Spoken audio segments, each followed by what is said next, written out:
One of Indiana State University's most historic buildings may still have the familiar brown brick on the outside, but University Hall is going green. In all throughout the entire building, with the exception of maybe 10 or 15%, we've used recycled steel, and that is in our metal studs. Our construction steel is of course new, but recycled steel is something that we use predominantly throughout the building. That's just one way architects and contractors reflect ISU's commitment to environmental sustainability in the nearly $30 million renovation of the building.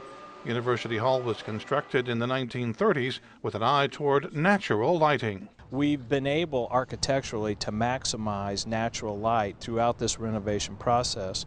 One of the hallmarks of that renovation is the enclosure of the center atrium. The architects were able to develop skylights that capture the most amount of light necessary in the wintertime to help with its heating, but also to reduce it to a minimum during those hot summer months when the light would be most direct and overhead. The windows have become a big factor in the insulating of those classrooms. We've considered heat loss in all the outside walls by installing thin coil tubing to minimize the heat loss throughout the building. And there's a new heating and air conditioning system with individual controls in each room. All told, the College of Education's new home is expected to save about $1 million per year in utility costs compared to its soon-to-be former quarters in Statesman Towers. Dean Brad Balch says the renovation is a great tribute to the teaching that took place during the 5 decades University Hall served as the ISU Lab School. I think as one walks through this newly renovated building, you'll feel that clinical pedagogy coming through.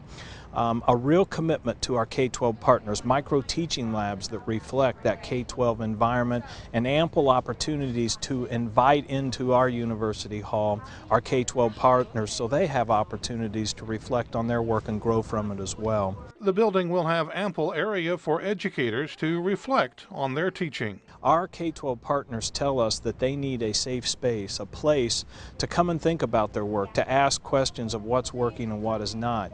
And so as a part of this renovation, we've clearly carved out spaces for our K-12 partners to join us because their reflections will always inform our pre-service educator program work as well. Recognizing there are many forms of education that are not always confined to what takes place in specific rooms, Balch says the building will also offer plenty of opportunity for incidental learning. Our students, both undergraduate and graduate, tell us that it's not always in the classroom, the 13 classrooms that will be available, where the most powerful learning occurs. It's those chance interactions in the hallways or in a professor's office where they have opportunities to reflect one-on-one on their graduate or undergraduate program studies.